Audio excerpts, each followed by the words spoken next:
Гласот на Америка на македонски. Преку една деценија вашиот прозорец кон САД.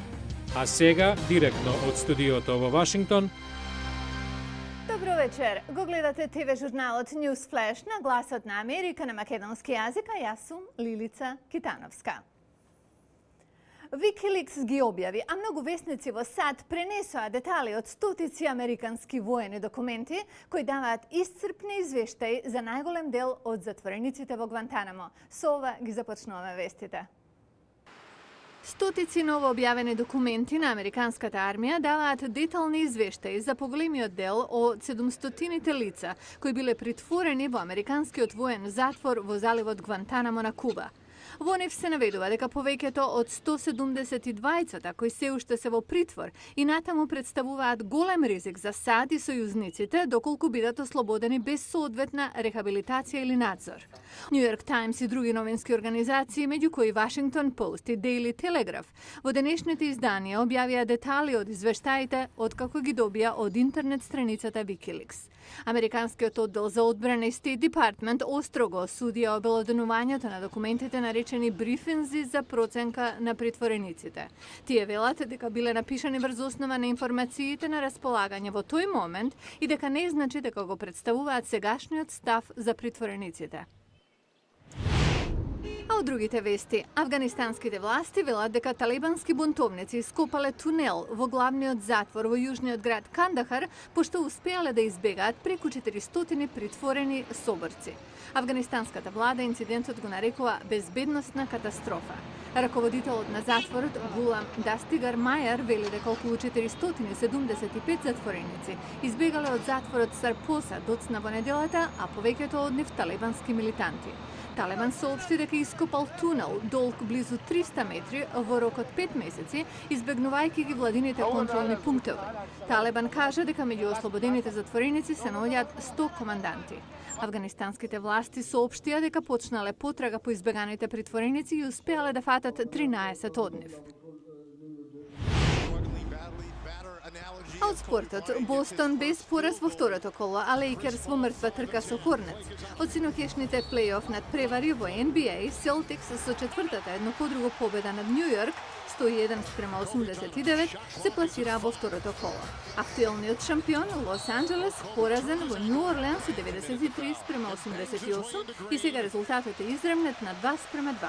Крис Пол кај Хорнетс беше феноменален со 27 поени, 15 асистенции и 13 скока. Атланта се испречи пред Орландо 88-85 и победа со 3-1.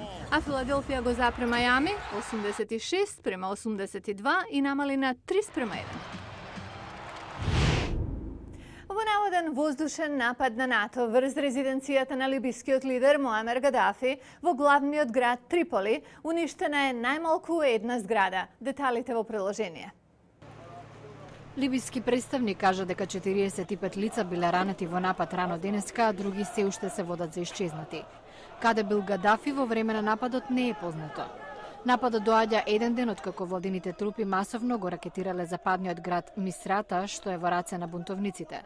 Силите лојални на Гадафи ја лансирале офанзивата и покрај тврдењето на владата дека операциите против бунтовниците таму се запрени. Додека нашата армија се повлекуваше од Мисрата, таа беше нападната од бунтовниците. Нашата армија се спротистави, но продолжи со повлекувањето од градот. Бунтовниците тврдеа дека ги истиснале трупите на Гадафи од градот. Тоа што режимот на Гадафи го кажа за повлекувањето или крајот на непријателствата не е вистина. Внатрешноста на градот Мисрата останува под контрола на бунтовничките сили и е обкружен од паравојниците на Гадафи. Тешко гранатирање и огнено оружје во Мисрата остави стотици мртви во 2 месеца на крвавата владина опсада. Лекарите велат дека најмалку 32 лица биле убиени во борбите од саботата навамо. Фатен владин војник кажал дека моралот е низок меѓу трупите на Гадафи во Мисрата, а некои други ги напуштиле позициите.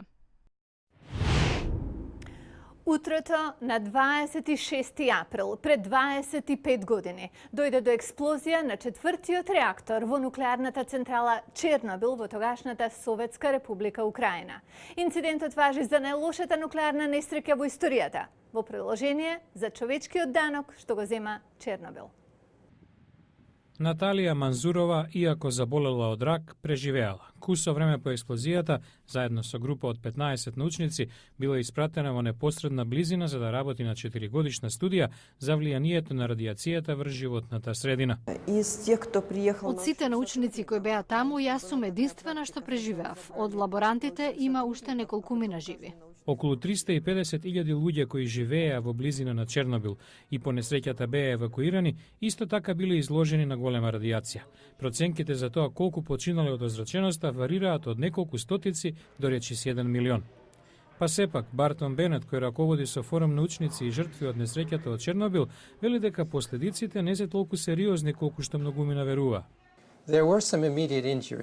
Имаше повредени работници, но за голем дел од населението околу објектот дозата на радиација беше на релативно ниско ниво и не се очекува да резултира со сериозни последици по здравјето.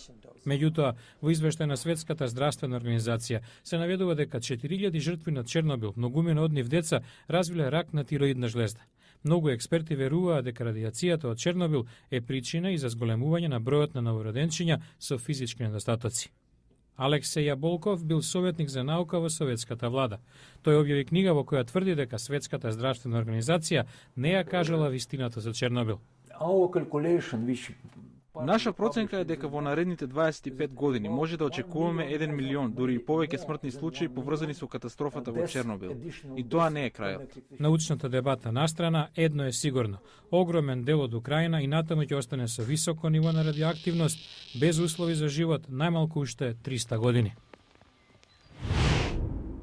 Кралското семејство во Британија се менува. Со официјалното одбројување на деновите до најновата свадба во овој свет на привилегии и традиција. Утре ќе зборуваме за најочигледниот знак за таа промена преку британските сувенири.